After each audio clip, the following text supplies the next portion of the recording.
Bonjour à tous, aujourd'hui nouvelle vidéo sur quoi? Une Twingo vous croyez?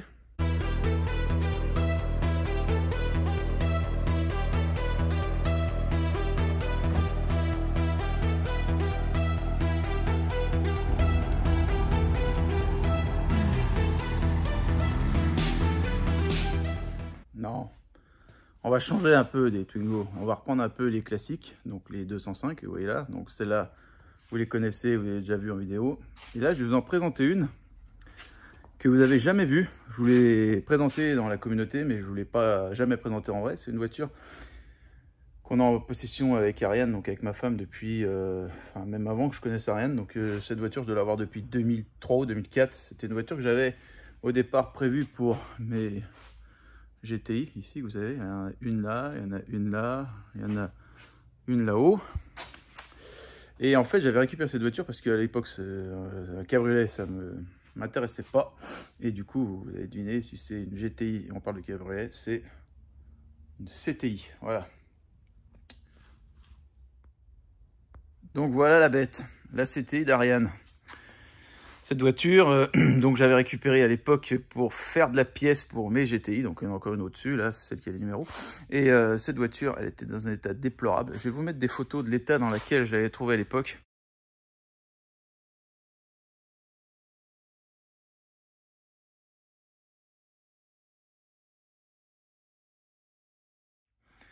C'est une auto qui avait fait une barrière de sécurité côté conducteur. Donc côté conducteur, il avait fallu à l'époque trouver une aile arrière, chose qui était carrément impossible à l'époque parce que c'est l'une des plus rares de 105. Hein. Donc à l'époque, il n'y avait pas autant de facilité d'avoir Internet. Donc les ailes, c'était dans les casses. Et pour avoir une voiture en casse, il fallait trouver une 205 cabriolet, mais une CTI.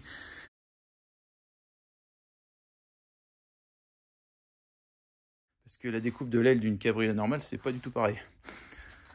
Donc cette voiture, là je vous ai démonté tout le côté parce que j'ai déjà fait un super lustrage de l'espace. Voilà. En fait cette voiture je l'avais fait repeindre, enfin je l'avais repeinte moi. Donc j'avais refait, trouvé une aile, trouvé une porte, redresser le pied montant, complètement démonté.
Cette voiture à l'époque, elle avait des jantes d'1,9 litre, elle avait une capote blanche, elle avait un intérieur de Roland Garros dégueulasse, elle avait plus de moquette parce que la moquette sur ces voitures-là, ben, ça se déchire. Et puis trouver une moquette de 205 CTI rouge, c'est spécifique, c'est pas une moquette que vous trouvez sur n'importe quelle 205, il n'y a que les CTI qui l'ont. Hein, voilà, donc j'ai mis un moment à la trouver, en trouvant une autre voiture dans une casse. Mais bon, du coup, celle-là c'était après, j'avais déjà restauré la voiture. Donc, CTI de 1986, une des toutes premières CTI, rouge, mais c'est pas un rouge Vallelonga, parce que rouge Vallelonga, tout le monde croit que les 205 cabriolets, c'est des rouges Vallelonga. Non, c'est une rouge écarlate 1, donc c'est plus un rouge qui tire sur le orange. Il y a deux couleurs sur les CTI rouges, il y a le écarlate 1, donc celui-là, et le écarlate 2, c'est les phases 2, qui tirent un peu plus sur le violet, voilà.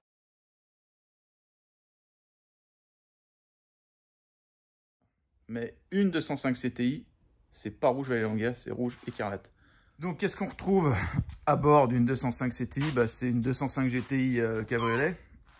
Le seul truc qui diffère, donc c'est un 115 chevaux, hein. Il n'y a jamais eu de 105 chevaux, il y a eu des 1,9 litre 105 sur les versions suisses, mais il n'y a jamais eu d'1,6 litre 105 chevaux. Et il n'y a jamais eu d'1,9 litre 130 chevaux. Tout le monde va dire que si, mais ça n'a jamais existé. Le train roulant, c'est des trains roulants de 205 diesel ou de XS. Enfin voilà, c'est pas un train roulant de 205 GTI parce que du coup la caisse a été modifiée. Elle a des énormes poutres, la 205 CTI.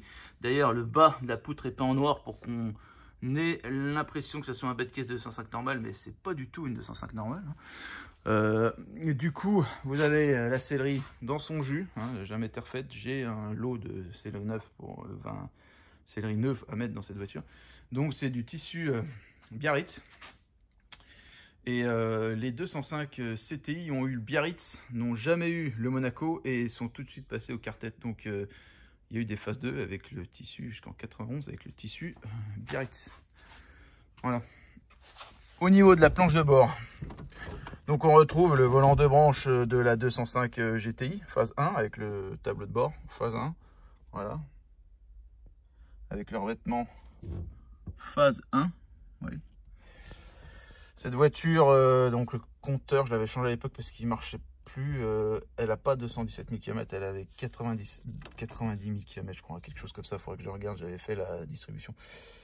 Voilà, le seul vestige qui reste de l'époque Roland Garros, c'est les tapis. Et en fait, j'étais content de les trouver, donc je les ai gardés.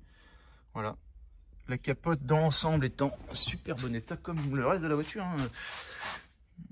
En fait, la chance que j'ai eue, c'est de récupérer ces voitures il y a plus de 20 ans. Donc il y a 20 ans, elles n'étaient pas forcément belles, mais les intérieurs étaient encore en bon état. Le seul truc qu'il faudra que je change un jour, c'est le Mica, parce qu'il était déchiré, puis je l'avais jamais changé. Cette voiture, je l'avais refait pour notre mariage, et du coup, elle a servi le jour du mariage et terminé après. Je n'ai jamais trop roulé depuis. Donc, le dernier contrôle technique date de 2010. Voilà, il fallait qu'elle passe en 2010 la dernière fois, donc ça fait quand même bien 13 ans qu'elle n'a pas roulé, je pense même plus. Je pense que quand je dis 14 ans, 15 ans, c'est... Voilà. Donc je l'avais repeinte, j'avais passé des heures à tout redresser, à trouver des pièces en bon état. Donc j'avais trouvé des portes, j'avais trouvé le coffre qui était pas beau, parce que le coffre il avait un béquet dégueulasse. J'avais retrouvé des journalitis. À l'époque, on trouvait pas des journalitis tout de suite. Et puis tous les tourdelles, parce que les tourdelles, il y en avait 1 sur 2 de pété. Les SIEM aussi.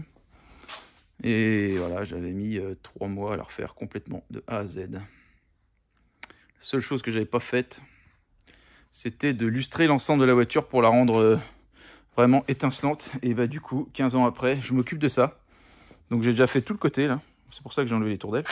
Tout le côté était fait. Et et le coffre. Voilà. Et franchement, c'est moi qui l'avais peinte. C'était ma deuxième peinture. J'avais peint ma R16 avec les bandes blanches en premier. J'avais fait celle-là. Franchement, elle est belle cette peinture. Voilà. Donc il y a encore quelques modèles que vous n'avez pas vus dans ma collection. Hein. Donc ça en fait partie. Celle-là en fait partie. Le but de cette voiture, c'est que ça fait trop longtemps qu'elle n'a pas roulé. Et puis, comme dit Ariane, je vais pas attendre d'être une vieille peau pour rouler avec. Donc, du coup, cette année, on va se servir de cette voiture. Et puis, dans les années à venir. Quoi. Voilà. Vous en pensez quoi? C'était temps de la sortir quand même, cette auto. Quoi. Voilà. Il y en a d'autres qu'il va falloir sortir, parce que quand vous regardez autour de vous, celle-là, il faut la ressortir. Celle-là, ça, c'est la voiture de ma jeunesse. Ça, on a vu des vertes et des pas mûres, mais elle est toujours là. Je l'ai toujours entretenue et elle est dans un parfait état. Allez trouver une Xara avec un moteur un peu évolué du XU 10 J4RS en bon état, dans cet état-là. Je pense pas qu'il y en ait beaucoup. Voilà. Cette voiture, je l'avais achetée en 2006. Elle avait très peu de kilomètres. Aujourd'hui, elle a 200 000 bornes et elle est toujours là. Derrière, vous avez ma deuxième GTI. Donc une grille anthracite, la 205 de course. Et puis là, les futurs, la CSI qui va avancer cet hiver, ça c'est promis. Et la 406 coupée aussi, il va falloir qu'elle avance. Donc l'état des lieux de la CTI est fait. Je vais m'occuper de finir ce lustrage complet. J'ai les freins à l'arrière à faire parce que bon, vous vous notez, au bout de 15 ans, les freins, ils grippent quoi. Donc là, il y a les freins à faire. Il va falloir que je refasse une distrib.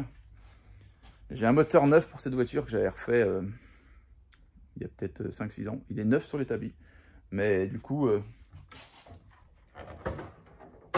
Bon, c'est pas très propre, mais celui-là, il marche parfaitement. Donc, je vais pas m'emmerder à changer un moteur qui marche. Je le garderai pour les autres si un jour je casse un moteur de GTI, mais j'ai rarement vu un moteur de GTI cassé. Donc, s'il est bien entretenu, il ne cassera jamais. Et puis, il y a du boulot hein, pour l'année à venir. Donc, il y a la CTI, il y a la C6 d'hiver, il y a la GTI là, qu'il faut que je refasse aussi, celle-ci là. J'avais fait des vidéos, j'ai juste à monter les flexibles de frein neuf à l'arrière et monter tout ce qui est tambour et elle roule. Là, l'autre fois, on a tout déplacé et je l'ai fait rouler sans aucun frein. Voilà, donc un peu limite pour une voiture qui est complètement refaite à neuf. Je dis que c'est refait à neuf, c'est refait à neuf. Hein. Le moteur, il a 8 km. Voilà, tout est neuf. Tout est neuf et ça, je vais pouvoir faire une distribution bientôt, je pense. Voilà. Je me suis attaqué à faire ça l'autre jour. Vu que j'avais tout refait ça propre derrière, là, je me suis dit, il va falloir que je nettoie le dessous de machin. En fait, il y avait de la crasse. Parce que l'ancien moteur, cette voiture a 500 000 km, je crois. 550. Donc le moteur pissait un petit peu d'huile, on va dire. Et bah, vous voyez, avec un coup de nettoyage, tout ça, ça redeviendra propre, pareil. Donc, c'est propre hein, là-dedans. C'est là, c'est pareil, ça fait une éternité que je l'ai. Et c'était ma voiture de tous les jours, à une période. C'était mon auto de tous les jours. Donc du coup, bah, je vais m'attaquer à ça. Et je vais vous faire un truc, vous allez voir, elle va être magnifique. J'ai redémonté tous les tourdelles parce que bien évidemment, à l'époque, on ne retrouvait pas les kits de remontage. Donc à chaque fois, on en pétait un ou deux. Et vous voyez, il en manque toujours un ou deux. Là. Par exemple, il y a les agrafes, il n'y a que celle de la grande baguette. Il n'y avait pas les petites là. Derrière, il n'y en avait pas non plus. Donc ça, c'est toutes des pièces qu'aujourd'hui j'ai. Donc je vais pouvoir refaire ça proprement, quoi. Donc là, je vais enlever ceux-là. Je vais les stocker. Et puis, je vais finir de la lustrer. Une fois qu'elle sera super belle, super propre, et ben, je m'attaquerai au frein, distrib, pompe à eau, une bonne vidange et roule ma poule. Alors, vous en pensez quoi de ce petit projet? Il est sympa, non? Ça peut être sympa de remettre sur route une voiture qui roulait parfaitement quand je l'ai arrêtée. C'est un peu mon problème, c'est que les voitures, je les fais trop belles et une fois qu'elles sont trop belles, j'ai plus envie de les laisser sur un parking. J'ai toujours peur quand je roule avec qu'on me la défonce ou machin. Donc du coup, bah, elles finissent toutes là au milieu. Voilà, la Twingo elle a été refaite nickel. Du coup, bah, qu'est-ce qu'elle fait? Bah, elle est là, elle a le contrôle technique, voilà tout ça. Puis bah, elle roule pas. Voilà. La Corvette roule un peu plus souvent, mais bon, j'ai quand même du mal à la laisser sur un parking. Et voilà. Donc, si ça vous plaît, ça, ce projet-là, je vais vous le faire vivre, voilà. Et ça vous changera un peu des Twingo. Allez, à plus. Moi, ce que j'ai toujours aimé sur une 205, surtout une GTI, c'est que ça fait 15 ans qu'elle ne marche pas tous les jours. Ça démarre toujours au quart de tour. Toutes les GTI que j'ai eues, ça a toujours été comme ça. Qu'elles aient moins de 100 000 km ou plus de 400 000, ça a toujours été ça. Pour moi, c'est un modèle de fiabilité, cette bagnole, même si beaucoup à l'époque disaient que ça consommait, que machin, que truc. En fait, une vraie GTI en état, avec son filtre à air d'origine, qui a jamais été bidouillé, ça a toujours été une voiture comme ça, quoi. La Mi16, pareil. Tous ces moteurs, le XU. Le XU, c'est un sacré moteur, que ce soit un moteur essence ou diesel. Ça pète toujours au quart de tour. Donc cette 205, ce qu'on peut dire, c'est que c'est une sortie de grange. C'est une sortie de grange et c'est moi, il y a 15 ans, qui l'ai fait rentrer dans une grange. Voilà. Qui l'ai fait rentrer dans ma grange. Donc c'est ma propre sortie de grange.